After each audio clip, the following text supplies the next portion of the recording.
તાજેતરમાં યુક્રેન જે છે એણે રશિયા ઉપર હુમલો કર્યો અને એના કારણે રશિયાની જે પેટ્રોલની જે રિફાઇનરીઓ જે છે એ ઠપ થઈ ગઈ. હવે રશિયા જે છે એ ભારત પાસેથી પેટ્રોલ ખરીદે છે. क्या बात कर रहे हैं? તો કે આ તો બહુ આશ્ચર્યની વાત કહેવાય કે ભારત અત્યાર સુધી રશિયા પાસેથી તેલ ખરીદતું હતું અને હવે રશિયા ભારત પાસેથી તેલ ખરીદે છે. તો આવું શા માટે છે? તો આ આખો વસ્તુ સમજીએ. તમે સમજો પહેલાં બે પ્રકારના તેલ આવે. એક તો ક્રૂડ ઓઇલ. ક્રૂડ ઓઇલ એટલે કે કાચું તેલ જે કાળા કલરનું આવે, જે ડાયરેક્ટ ઓલા જમીનની અંદરથી નીકળે એને ક્રૂડ ઓઇલ કહેવાય, એટલે કે કાચું તેલ. ક્રૂડ ઓઇલ આવી જાય એટલે તરત એ ગાડીઓમાં હાલવા ન મળે, એને રિફાઇન કરવું પડે. રિફાઇન કરી અને જે બને તો એની માટે રિફાઇનરી જોઈએ, અને એ રીતે સારા ગ્રેડની રિફાઇનરી જોઈએ, એવી ઉચ્ચ ક્વોલિટીની રિફાઇનરી જોઈએ. કારણ કે અમુક તેલ ઘટિયા ક્વોલિટીનું હોય, એકદમ નિમ્ન ગુણવત્તાનું હોય. તો એ તેલને ક્વોલિફાય કરવા માટે, ફિલ્ટર કરવા માટે બહુ સારી ક્વોલિટીની રિફાઇનરી જોઈએ. અને ભારત પાસે વર્લ્ડ ક્લાસ રિફાઇનરી છે. આપણા જામનગરની અંદર જે રિલાયન્સ ઇન્ડસ્ટ્રીની જે રિફાઇનરી આવેલી છે એ વર્લ્ડ ક્લાસ રિફાઇનરી છે. ગમે એવું કચરામાં કચરો ક્રૂડ ઓઇલ હોય ને તો એને પણ રિફાઇન કરી નાખે છે.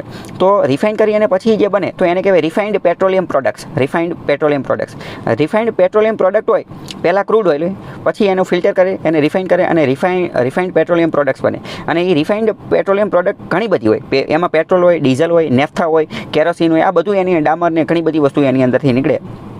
તો આવી બધી આખી વસ્તુ હોય. મોસ્ટ ઇમ્પોર્ટન્ટ તમને જાણી અને નવાઈ લાગશે કે આપણે ભારતના ઇમ્પોર્ટ અને એક્સપોર્ટની વાત કરીએ.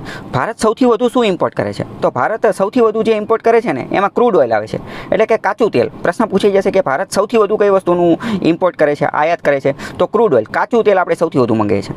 બીજો પ્રશ્ન તો કે હવે આપણે સૌથી વધુ એક્સપોર્ટ શું કરીએ છીએ? તો સૌથી વધુ એક્સપોર્ટ કરીએ છીએ એ છે refined petroleum products. Refined petroleum પહેલી વાર આપણે વાંચીએ તો આપણને ખબર ન પડતી હોય. પહેલાં તો ક્રૂડ ઓઇલ અને પેટ્રોલિયમ પ્રોડક્ટ અલગ અલગ છે, પહેલાં એ ખબર ન હોય અને અમુક તો કન્ફ્યુઝ થઈ જાય કે આપણે સૌથી વધુ મંગાવીએ છીએ ક્રૂડ ઓઇલ અને સૌથી વધુ એક્સપોર્ટ એ કરીએ છીએ.